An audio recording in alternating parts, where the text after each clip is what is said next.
मेरे को +2 का रिजल्ट आया। 12वीं क्लास का रिजल्ट देखने के बाद में कल मेरे को एक सीन याद आ गया। आज का अर्जुन मूवी का एक सीन है, ठीक है, और उसमें समझ में नहीं आया था कि सरकारें क्या चाहती है, लेकिन आज जरूर समझ में आ रहा है। उसमें क्या हुआ था देखो कि एक ठाकुर है भूपेंद्र सिंह, और उसको क्या है, जमीनें चाहिए फैक्ट्री लगाने के लिए। अब गांव वाले ऐसे जमीनें देते नहीं, तो इसने अपने बंदे भेज के और फिर सबसे पहले क्या करा, उनके खेत जला दिए। खेत जलाने के बाद में यही ठाकुर सुबह सुबह उसी गांव में जाता है और लोगों को देखो किस प्रकार से समझाता है कि खेती के काम में तो बहुत नुकसान है, आग लग जाती है, कभी बारिश हो जाती है, तो खेती तो छोड़ दो, कोई साइड बिजनेस देख लेते हैं, तो फैक्ट्री लगा लो यहाँ पे, और फैक्ट्री के लिए आप मेरे को ज़मीन दे दो। तो उन्होंने कहा कि सर अनाज कहाँ से लाएंगे ठाकुर साहब? उन्होंने कहा अनाज मैं आपको फ्री में दूंगा।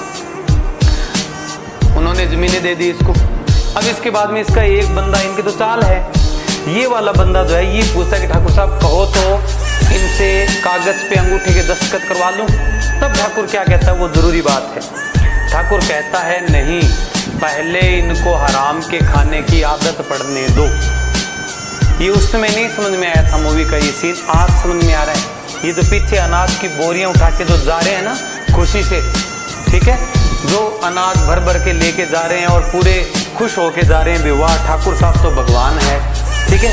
ये वो बच्चे हैं जो 65% वाले थे या 60% वाले थे या बिना मेहनत वाले थे, जिनको क्या कर दिया 95, 98% दे दिए। ये कौन है फिर दो लोग?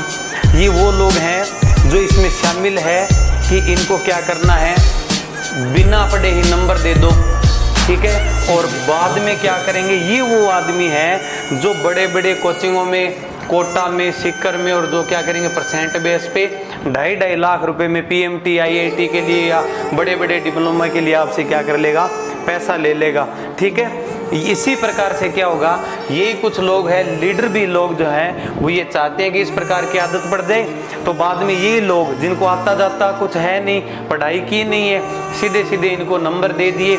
ये बाद में आएंगे कि ठाकुर साहब या नेताजी, जब आप बिना पढ़े हुए इतने परसेंट दे सकते हो, तैयारी तो बच्चों की आपको पता है नहीं, तो नौकरी भी लगवा दो।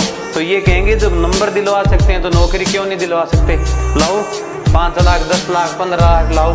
तो ये अभी आपके इन बच्चों की नहीं समझ में आ रही, ठीक है। भी इनको जो ये अनाज दिया जा रहा है या इनको ये जो परसेंटेज दिए जा रहे हैं, बाद में लोग इनसे क्या चाहते हैं, सरकारें तो चाहती है कि युवा क्या रहे, अनपढ़ रहे, डिग्रियां दे दो, ज्ञान कुछ होना नहीं चाहिए, और ऐसे बुद्धू लोगों पे राज करना सबसे आसान होता है, ठीक है। तो उन बच्चों को समझाओ, ज़्यादा खुश होने की बात नहीं है। इसके जो दुष्परिणाम है ये आगे आने वाले समय में नजर आएंगे, ठीक है। बड़ी विपदा में फंसने वाले हैं वो बच्चे जो 2-2, 3-3 साल से प्रमोट हुए हैं या बिना मेहनत किए हुए इतने नंबर लेके आए हैं। ये भ्रम भी पैदा करेगा। कुछ बच्चे, कुछ जो गार्जियन है भोले भाले बेचारे, वो इन बच्चों के परसेंटेज दे के इनका एडमिशन जो है कोटा में, सिक्कर में, जयपुर में यहाँ करवाएंगे 2.5 लाख रुपए एक साल के दे के। लेकिन उनके बाद में क्या होगा, ये तो ठगी होगी ना बच्चों के साथ में, ठीक है। तो ये चीज़ है, तो भ्रम का माहौल बना दिया गया है। लेकिन मैं आपको सचेत कर देना चाहता हूँ कि आगे ये प्रशासन, ये सरकार, ये जो लोग हैं, जो सत्ताधारी लोग हैं, ये चाहते क्या हैं, ये ठीक वही चाहते हैं जो इस दृश्य के अंदर ये ठाकुर साफ चाहते हैं, ठीक है।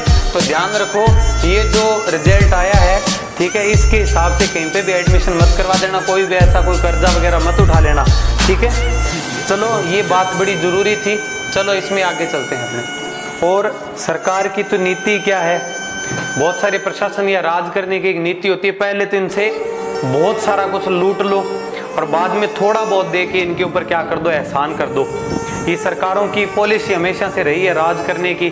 जनता, आम जनता बुद्धू बन जाते, स्टूडेंट है बेचारे 12वीं वाले, ठीक है, राजी हो गए, बस इनको पता ही नहीं आगे इनका क्या नुकसान होने वाला है।